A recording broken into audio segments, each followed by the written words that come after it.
El estado mínimo, agresivo, ineficiente, y utópico. Por Albert Esplugas.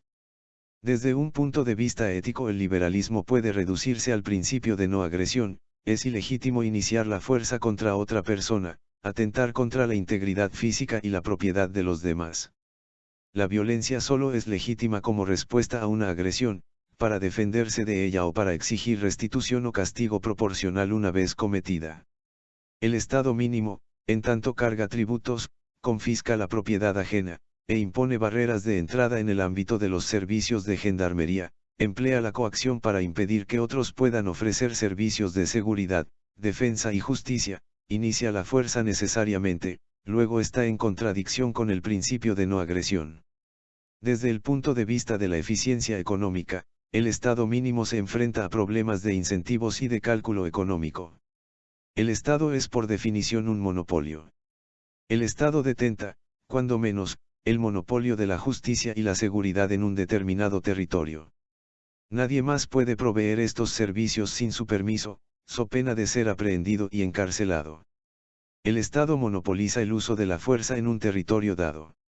Un monopolio no tiene incentivos económicos para mejorar la calidad de sus servicios ni para reducir los precios, pues su posición no se ve amenazada por ningún competidor.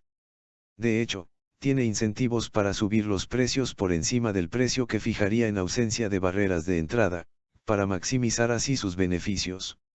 Si solo Juan puede ofrecernos servicios de limpieza, excluidos por la fuerza los demás limpiadores potenciales, no cabe esperar que nos cobre poco ni que vaya a limpiarnos la casa con esmero.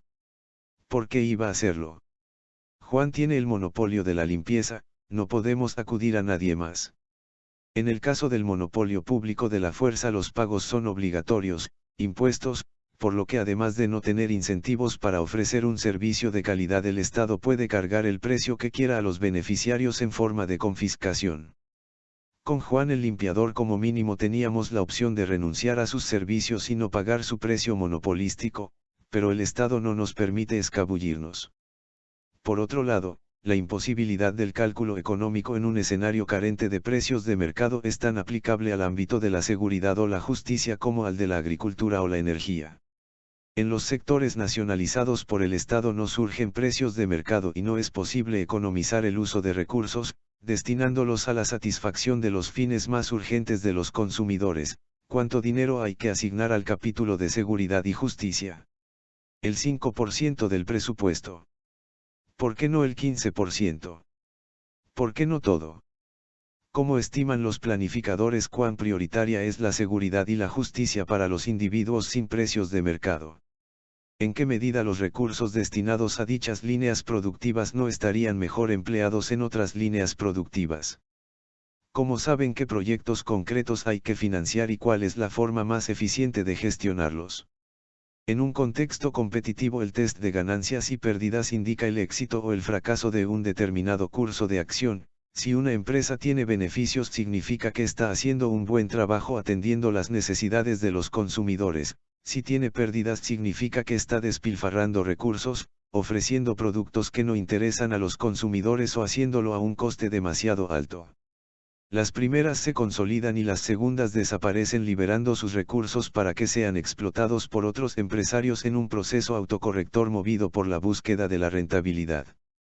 En un contexto nacionalizado, sin embargo, no hay test de ganancias y pérdidas, no es posible estimar la rentabilidad de ningún curso de acción, no es posible saber cuándo se están economizando o despilfarrando recursos. Las decisiones económicas dejan de ser racionales. El planificador planifica a tientas. Por último, hay una cuestión más sutil pero acaso más fundamental: ¿es el Estado mínimo una propuesta realista? ¿Por qué la carga de la prueba recae en el anarcocapitalismo y no en el minarquismo? Se objeta que las sociedades sin Estado son una anomalía histórica, si bien ningún Estado mínimo en la historia ha permanecido mínimo por mucho tiempo. El Estado mínimo duradero también es una anomalía histórica. En este sentido vale la pena preguntarse si un monopolio de la fuerza, una vez establecido, puede llegar a limitarse, o si por el contrario su estructura de incentivos lleva a políticos y a grupos de interés a pujar incesantemente por prebendas y el Estado mínimo tiende a degenerar en un Estado intervencionista. En un contexto estatal el coste de una prestación pública se reparte entre todos los contribuyentes, mientras que los beneficios los disfruta en exclusividad el receptor de la prestación. De este modo los individuos tienden a despreciar los costes de que otros reclamen ayudas y prestaciones, pues se diluyen entre todos los contribuyentes, y al mismo tiempo tienden a codiciar las prebendas estatales, cuyos beneficios recoge en exclusividad el agraciado. El resultado no es otro que una demanda creciente de prestaciones por parte de la población, con el consiguiente aumento del gasto público. En el caso de las regulaciones tiene lugar un proceso análogo. Cada específica regulación beneficia palpablemente al colectivo protegido o privilegiado a expensas del resto de competidores y consumidores, que apenas perciben sus costes porque se dividen entre todos. Ello incentiva una continua demanda de regulaciones por parte de grupos de toda condición, que intentan imponer sus preferencias o extraer privilegios sin pagar por ello. En un contexto estatal los individuos y grupos se hallan ante el clásico dilema del prisionero. Desde una perspectiva global todos estarían mejor si nadie solicitara prestaciones o regulaciones, pero desde el punto de vista de cada individuo o grupo en particular es beneficioso escaquearse y obtener una prestación o una regulación mientras el resto se abstiene de solicitarla. Como todos quieren ser el que se escaquea y nadie el que se queda atrás, todos acaban pidiendo prestaciones y regulaciones, con un resultado global subóptimo. Algunos autores han sostenido que el Estado puede limitarse de forma duradera si se le dota de los oportunos contrapesos internos, por ejemplo, articulando una calculada constitución que limite estrictamente sus funciones. Pero los contrapesos internos los configura el propio Estado y su proceso de reforma está supeditado al mismo. Arguir que el Estado puede limitarse a través de una constitución, o de otros contrapesos internos, equivale a decir, en última instancia, que el Estado puede limitarse a sí mismo. Pero si es el propio Estado, a través del Parlamento, el Tribunal Constitucional etc., el que se impone los límites, los respetará en tanto decida hacerlo, pero los modificará tan pronto como se vea empujado a crecer.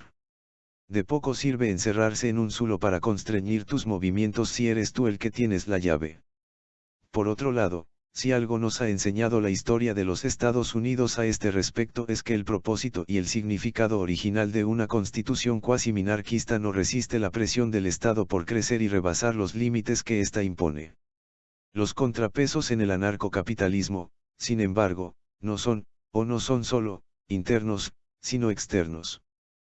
Como veremos a continuación, lo que impide que una agencia de protección aumente sus tarifas, ofrezca un mal servicio o se vuelva agresiva, es la competencia de las demás agencias. Pero un Estado no tiene, por definición, competencia alguna en el ámbito de su territorio, luego no hay ningún contrapeso externo que limite sus actuaciones. Solo está limitado por contrapesos internos, que por ser internos puede modificarlos el Estado mismo. Si su estructura de incentivos lo empuja efectivamente a crecer, una constitución o cualquier otro contrapeso interno quizás ralentice el proceso, pero en el medio o largo plazo no van a detenerlo.